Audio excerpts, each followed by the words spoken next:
Welcome back, Summit County, to Summit Sunrise Live, and I'm being joined by Dr. Paul Redpath now. How are you this morning? Doing really well. Slept well. Yeah, a little fresh snow. Yeah, it's good sleep. It's good times to really just kind of reset before all the crazy holiday times, right? It's good, yeah. You're not going to sleep with all the families here for a couple days. Yeah, you're going to be all up all night stressing. What am I cooking? Did I get all the presents? Are they underneath the tree? I remember my sister would tell me she would stay up like all night cooking, and I'm like, Kathleen, like sleep. Why are you?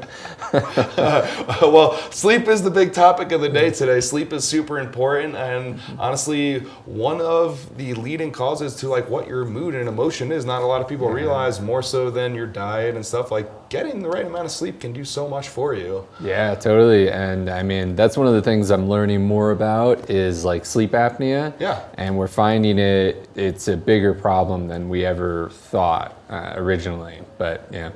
Yeah, I mean, how common do you see it? Do a lot of people snore? Do not a lot of people snore? What do you feel? Yeah, so I mean, you know at least one person in your life that has sleep apnea, maybe two. I know my mom and my dad and my stepdad also have sleep apnea. Wow. Yeah.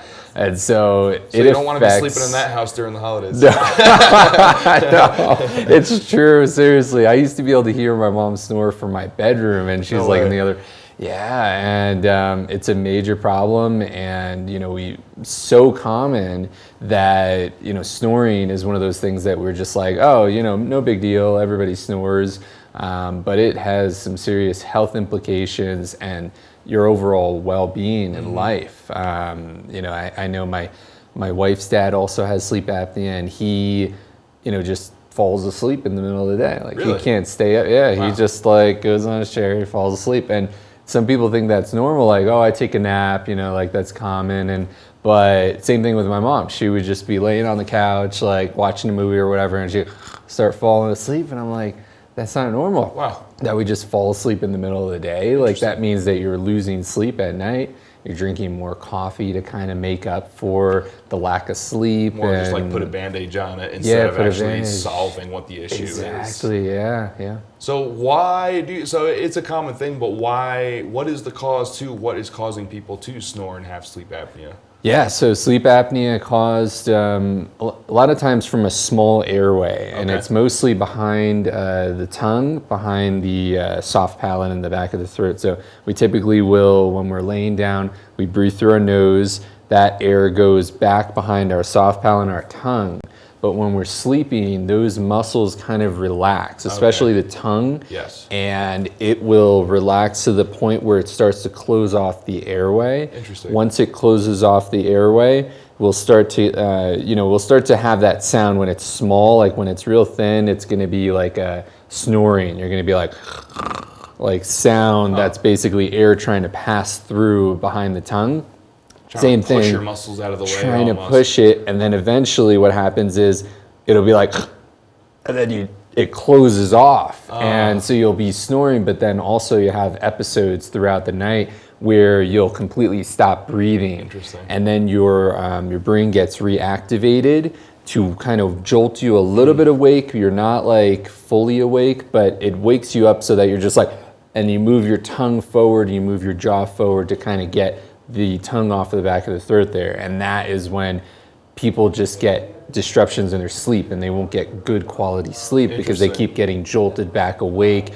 And in some cases, there was a class I took, like the guy, his wife, she was on some medication and she didn't end up waking up. It was like her airway closed off and she didn't have the ability to kind of jolt herself awake, and she ended up dying. It was so sad. I was like, yeah. You don't think you might not even realize you're waking up at that point. So you think you had a full night's sleep, and really you were being woken up like once an hour, not even realizing it. Yeah. So is there anything that we can do to help this? How do we prevent this if we just have narrow airways? Yeah, so there's a lot of things. Just our body weight has a huge factor to do with. So as we get heavier, our neck gets a little bit thicker, and it ends up closing off our airway, makes it smaller. So just losing weight, that can help a lot. Also, the diet that we eat, so things that are low inflammatory. Like there's certain foods that cause inflammation, Yes. especially if you're like allergic, or some people have allergies. Just avoid those foods that cause inflammation. That'll cause your airway to be wider. Also, just just sleeping on your side helps Okay. a lot. I have a lot of people where they were back sleepers for many years, and that gravity can push the tongue back. Yes. If you sleep on your side or even on your stomach, that'll keep the tongue and the soft palate off of the Interesting. airway and keep it open.